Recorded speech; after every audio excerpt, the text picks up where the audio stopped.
కడపలో తొలగొట్టాలంటే ఒక YS family కొట్టాలి, కాదని మరో వర్గం కొట్టిందా ఆ పార్టీకి పుట్టగతులు ఉండవని తరతరాలుగా ఆ ప్రాంతాన్ని వైఎస్ ఫ్యామిలీ కంచుకోటగా మార్చుకుంది. అలాంటి కంచుకోటను కూల్చేందుకు కుట్రలు జరుగుతున్నాయని, అవకాశం దొరికితే చాలు గుణపాలు దింపేనా నయానో భయానో బెదిరించి తమ వైపు తిప్పుకోవాలని టీడీపీ పార్టీ చూస్తుంది. అందుకు కోట్లు ఖర్చు పెట్టి కంచుకోటను కూర్చాలని చూస్తున్న ఇంతకీ ఆ ఇద్దరు నేతలు ఎవరంటే, ఇటీవలే జరిగిన స్థానిక సంస్థల ఎన్నికల్లో కోట్లు ఖర్చు పెట్టి గెలిచారు. అయితే ఆ గెలుపు టీడీపీ బలంగా తయారైంది అని భావించిన నేతలు అదే ఊపుతో పరిగెత్తుతున్నారు. జగన్ చిన్నాన్న వైఎస్ వివేకానంద రెడ్డి ఓడిపోవడంతో అక్కడ పెత్తనం తమదేనని అనుకుంటున్నారు. అందులో భాగంగానే ఈ కంచుకోటలో అధికార టీడీపీ చెందిన ఇద్దరు లీడర్లు జగన్ కు పెద్ద సవాల్గా విసరడంతో పాటు కంట్లో నలసులా మారారు. ఈ ఇద్దరు నేతలు మరెవరో కాదు, ఒకరు సతీష్ రెడ్డి, రెండోవాడు రామ్ గోపాల్ రెడ్డి. సతీష్ కుమార్ రెడ్డి మండలి డిప్యూటీ చైర్మన్ గా, రామ్ గోపాల్ రెడ్డి ప్రస్తుత రాయలసీమ టీడీపీ శిక్షణా శిబిర డైరెక్టర్ గా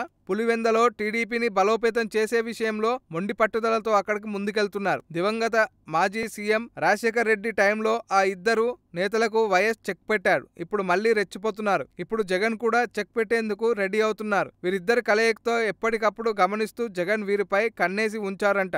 అందుకు అదును చూసి మళ్లీ మాట్లాడకుండా ఎగిసిపడకుండా గట్టిగా బుద్ధి చెప్పాలని చూస్తున్నారంట. గండికోట నుంచి పులివెందుల నీళ్లు తెచ్చింది నేనే అని సతీష్ కుమార్ రెడ్డి ప్రచారం చేసుకుంటున్నారు. ఇక రామ్ గోపాల్ రెడ్డి సైతం పులివెందుల అన్ని వర్గాలను కలుపుతూ పార్టీని పటిష్టం చేయాలని చూస్తున్నారు. ఎన్ని చేసినా జగన్ కంచుకోటను బద్దలు కొట్టే దమ్ము ధైర్యం ఎవరికి లేదని వైసీపీ కార్యకర్తలు చెప్తున్నారు.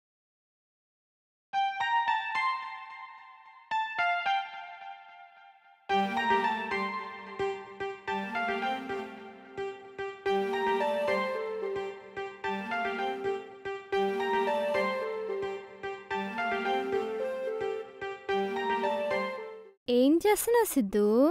కనిపించట్లే, స్టోరీ రాస్తున్నా.